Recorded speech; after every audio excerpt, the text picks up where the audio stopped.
अस्सलाम वालेकुम रहमतुल्लाहि वबरकातुहू। आज कर्नाटका स्टेट बोर्ड ऑफ औकाफ की जानिब से सर्वे नंबर 17 जो 13 एकड़ 15 गुंटे है, जिसमें कमोबेश 6 वक्फ के इंस्टीट्यूशंस हैं, जिसमें आज ये जो इंस्टीट्यूशन पर कर्नाटका स्टेट बोर्ड ऑफ औकाफ ने बोर्ड इम्पोज किया है, उसका अहाता कमोबेश 3.5 एकड़ के करीब है, जो गुलबर्गा शहर की एक प्राइम प्रॉपर्टी है।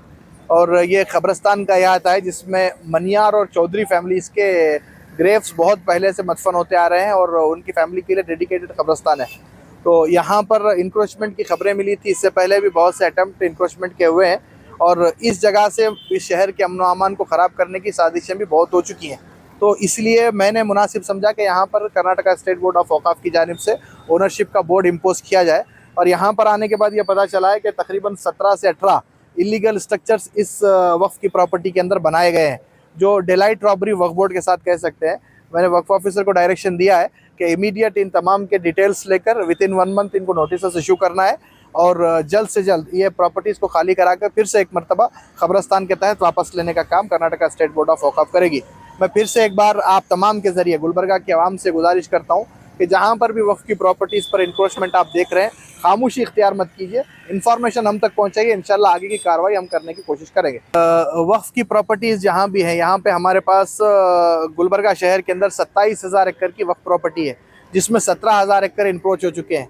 किस तरह से इंक्रोच हुआ, इस पर अगर हम बात करेंगे तो एक बड़ी बुक लिखी जा सकती है, जो ऑलरेडी अनवर मानपड़े रिपोर्ट की हैसियत से कैबिनेट में प्रोड्यूस किया जा चुका है, जिसमें 90% इंक्रोचमेंट गुलबर्गा के ताल्लुक से बयान किया गया है। पहले क्या हुआ, कैसे हुआ, उस पर बात करने से अच्छा मैं ज़रूरी समझ रहा हूँ कि हम आगे क्या स्ट्रैटेजी कर सकते हैं। मैं पहले के भी वीडियोज़ के ज़रिए आवाम से कह चुका हूँ, जहाँ पर भी इंक्रोचमेंट देख रहे हैं आप हम तक इंफॉर्मेशन पहुँचाइए। सेक्शन 54 के तहत, सेक्शन 52 के तहत वक्फ के क़ानून को इस्तेमाल करते हुए उस प्रॉपर्टी पे केसेस फाइल करके लीगल बैटल को फाइट करके इंशाल्लाह उस प्रॉपर्टी को वापस लेने का काम करेंगे।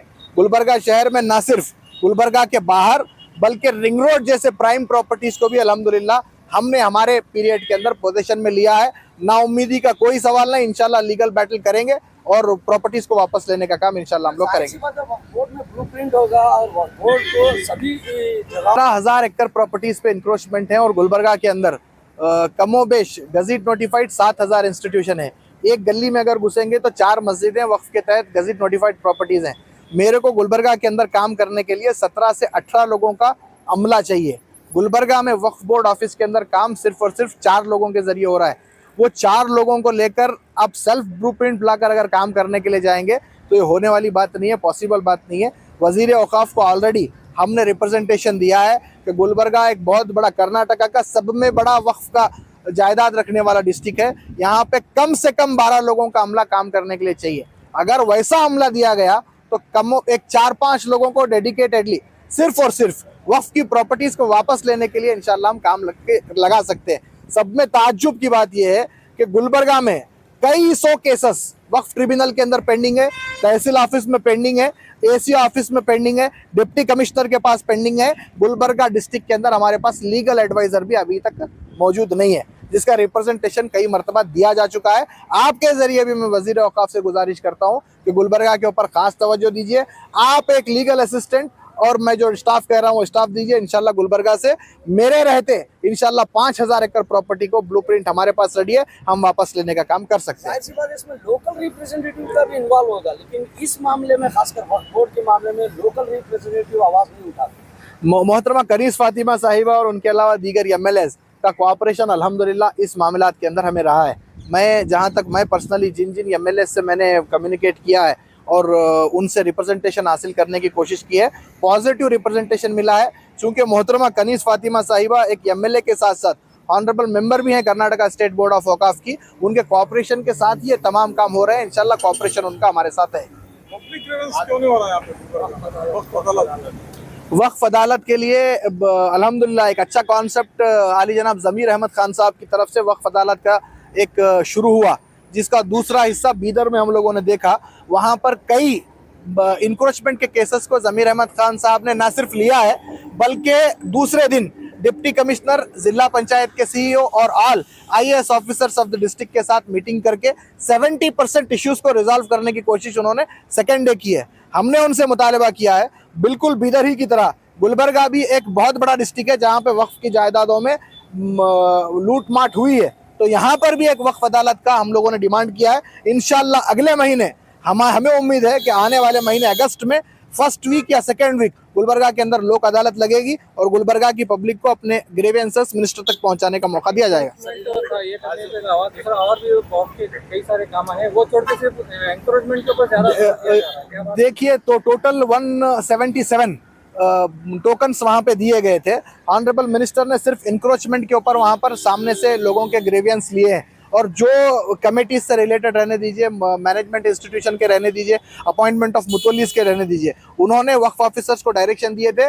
और ये 12/7/2024 की परसों जो मीटिंग हुई, उसमें बीदर के जो कंसर्न मिनिस्टर के सामने आए थे, तमाम ऑर्डर्स को इशू कर दिया गया है। आप जिस जगह पे ठहरे हैं, एक खाना मस्जिद 2 साल देखे हो, अभी तक बैलेंस एक खाना मस्जिद बन रही है ना ही उसका कुछ ये हो रहा है। एक एनकरेजमेंट के ऊपर जोर दे रहा है, क्या बात? एक खाना मस्जिद के ताल्लुक से आप लोगों जो दो फरीकों के बीच में वहाँ पर तजाद है, और दोनों फरीकों की एक रिपोर्ट भी रेडी करके ऑनरेबल बोर्ड को प्रोड्यूस की जा चुकी है। यहाँ पर एक चीज़ को समझने की आपकी ज़रूरत है कि ना चेयरमैन अपॉइंटिंग अथॉरिटी है, न वक्फ ऑफिसर अपॉइंटिंग अथॉरिटी है। We are the representative of the board, हम बोर्ड को रिप्रेजेंट करते हैं। यहाँ पर हमने इंक्वायरी कंडक्ट की, रिपोर्ट ऑलरेडी बोर्ड को भेज दी जा चुकी है। अब नेक्स्ट मीटिंग में इंशाल्लाह एक खाना मस्जिद के ताल्लुक से भी और इसके अलावा गुलबर्गा के कई इंस्टीट्यूशन के ताल्लुक से भी फैसला लिया जाने वाला है। आप जिस जगह पे ठहरे हैं उससे कहीं खरीदी पे कमर्शियल बिजनेस बनाया जा रहा है, वक्फ बोर्ड पे उसको अभी तक इन्वेस्टमेंट नहीं किया। इससे पहले भी मैंने इस ताल्लुक से कहा कि 16 से 17 यहाँ पे इलीगल स्ट्रक्चर्स के ताल्लुक से मैंने पर्सनल देखा है, और इंशाल्लाह वक्फ ऑफिसर को यहीं से मैंने डायरेक्शन दिया है कि इन तमाम का 1 महीने के अंदर डिटेल्स भी लेना है और इनके खिलाफ नोटिस इशू करके इनको वक्फ अदालत में हाजिर करने का काम भी करना है। जहाँ पे भी वक्फ के लीगल प्रॉपर्टीज बनाया गया है वक्फ की जमीन के ऊपर, वो लोग का कहना ये है कि हम लोग मंथली कुछ पैसे देते हैं वक्फ बोर्ड वालों को, वक्फ बोर्ड के ऑफिसर्स को, कि हमें वक्फ बोर्ड की जमीन पे कमर्शियली बिजनेस करना सके। वक्फ की ज़मीन को कमर्शियल बिजनेस के लिए दिया जा सकता है, लेकिन उसके लिए वक्फ लीज रूल 2017 का इम्प्लीमेंटेशन है। अगर कोई वक्फ की ज़मीन को अगर लीज पे देना है तो वक्फ लीज रूल 2017 के तहत देना है। अगर 3000 के ऊपर किराया वहाँ से आने की उम्मीद है तो पब्लिक नोटिफिकेशन देना है। पब्लिक में सब में ज़्यादा किराए का जो वहाँ पे बोली लगाएंगे उनको देने का प्रोविज़न है। अगर वक्फ ऑफिसर को दे रहे हैं, अगर कोई बोल रहा है तो वो गलत बोल रहा है, इल्ज़ाम लगा रहा है, अगर कोई ऐसे हैं तो ये सीधा सीधा आप मेरे पास लाइए, इंशाल्लाह एक्शन लेने का काम हम लोग करेंगे। जैसा ये आईपीसी के तहत अगर आप कोई भी जगहों पर एक्शन लिया जाएगा? बिल्कुल, देखिए गुलबर्गा शहर के अंदर आर्कोलॉजिकल सर्वे के कई इंस्टीट्यूशंस हैं। वो आर्कोलॉजिकल सर्वे के ताल्लुक से आर्कोलॉजिकल सर्वे डिपार्टमेंट के लोग बोलेंगे, मैं उस पर बोलना मुनासिब नहीं समझता। जहाँ तक वक्फ इंस्टीट्यूशन के ताल्लुक से बात है, इंशाल्लाह हम उसके ऊपर कानूनी कार्रवाई करेंगे।